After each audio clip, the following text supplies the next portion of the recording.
Beautiful. We're here today to celebrate and expand our historic campaign to rescue American workers from job-killing regulations.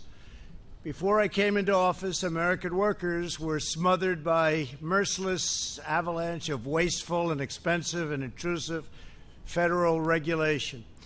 These oppressive, burdensome mandates were a stealth tax on our people, slashing take-home pay, suppressing innovation, surging the cost of goods, and shipping millions of American jobs overseas. Millions and millions and millions. It never ended.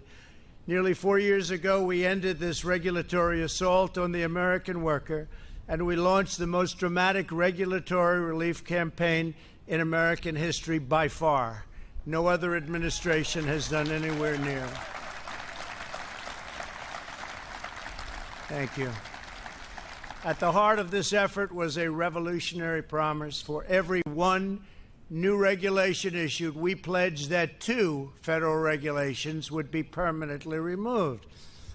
We not only met that ambitious goal, which at the time people said was impossible, we vastly exceeded it. For every one new regulation added, nearly 8 federal regulations have been terminated. Been an incredible achievement. As you can see behind me, we have removed the gigantic regulatory burden Americans have been forced to carry for decades, freeing our citizens to reach their highest potential.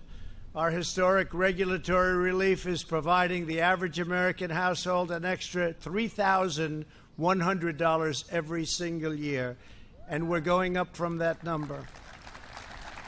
We're going up from that number. Think of that.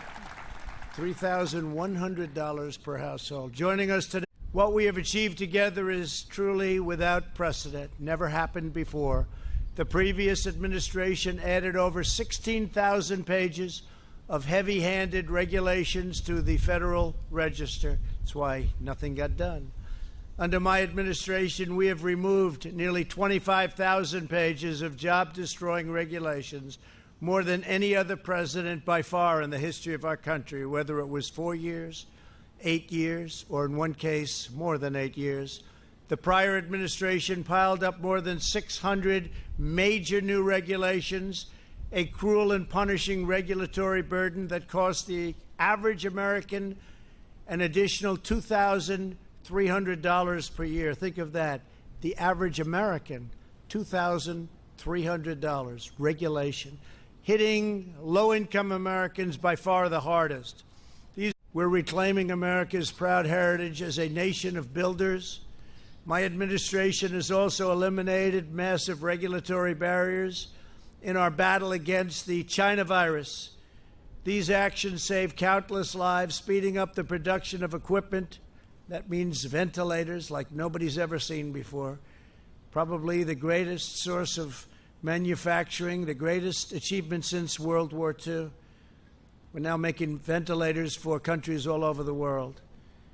And medicine, accelerating the delivery of life-saving treatments and ensuring that we will have a vaccine in a record time. We're doing fantastically well on that. That'll be for another time, another meeting, but we are doing on therapeutics and vaccines incredibly well. The American people know best how to run their own lives. They don't need Washington bureaucrats controlling their every move and micromanaging their every decision. With each regulation we cut, we are not only returning the money and the power to our citizens, we are draining the Washington swamp, and they're not happy about it, I can tell you that. I think you know that. The swamp was deep. I just didn't know how deep. Deeper than I thought. Unlike the socialists, we believe in the rule of the people, not the rule of the unelected bureaucrats that don't know what they're doing. We believe in the dignity of the individual, not the iron grip of the state. Our regulatory reforms are vital, not only to the success of our economy, but the strength of our democracy and the survival of liberty itself. My administration will continue pressing forward until we have made every last vestige of Washington fully, completely, and totally accountable to the citizens of the United States. We are putting our faith in the workers who power our country, the doctors who care for our country, the truckers who sustain our country, and the farmers and ranchers who preserve our country in all of its majestic beauty. The American people are the ones who made our nation great, and together we will make it greater by far than ever before. God bless you, and God bless America. Thank you very much for being with us. Thank you very much. Thank you.